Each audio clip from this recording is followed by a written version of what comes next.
Hi, my name is Seymour Kazimirski. I host a show called Seymour's World on Think Tech Hawaii. You can find all my shows and my commentaries on the Think Tech Hawaii website or on YouTube. Today's topic is the problem with perfection. The desire to be perfect burdens many people and ironically dooms them to unhappiness, except for Donald Trump, of course, who thinks he is perfect.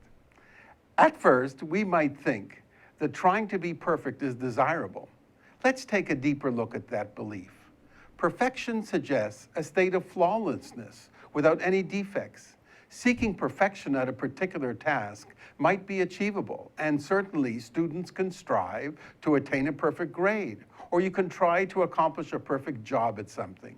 Yet, the goal of being perfect in life is altogether a different story. A machine or electronic device may operate perfectly, at least for a while. Yet over time, it will begin to wear down and require repair.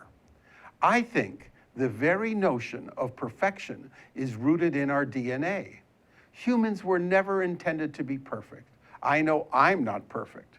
That's part of the definition of being human. Consider the expression, "I'm just human." We need to remind ourselves the goal isn't to emulate a machine, but to embrace the imperfection of being human. In our culture, we move relentlessly towards greater emphasis on achievements and goal orientation. When we do so, we seem to lose the capacity for wonder and awe. Could you imagine looking at a magnificent rainbow and complaining that one of the colors wasn't perfect? Not only would that be ridiculous, we'd also be ruining the splendor of the moment. And yet, that is exactly what we do when we judge ourselves for our imperfections. We forget that as humans, we're part of nature as well.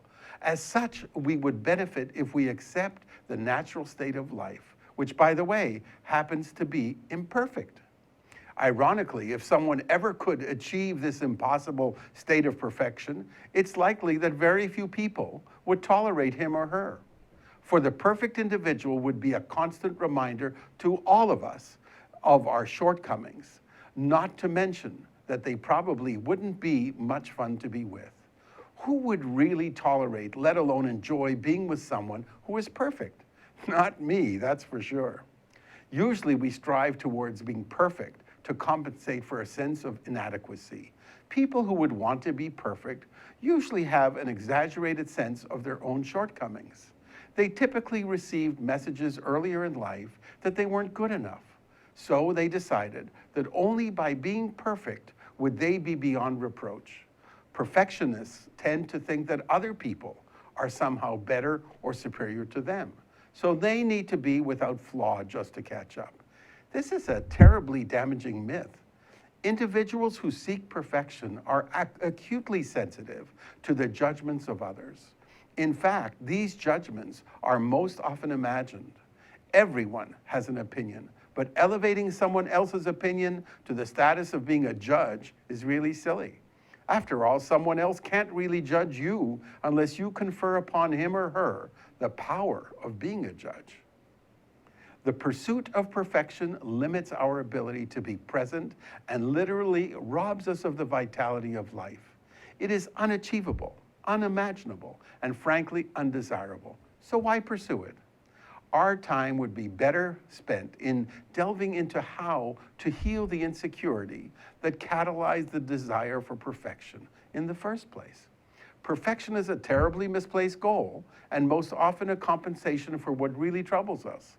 I think we should learn that the closest thing to perfection is acceptance. Accepting ourselves, our friends, maybe not accepting Donald Trump, but in general, accepting that life is not perfect. Therefore, we accept who we are, what we do, just fine. Let's shift our belief about perfection and lift the burden we all carry. My name is Seymour Kazimirski. I host a show called Seymour's World on Think Tech Hawaii. You can find all my shows and commentaries on the Think Tech Hawaii website or on YouTube. Aloha.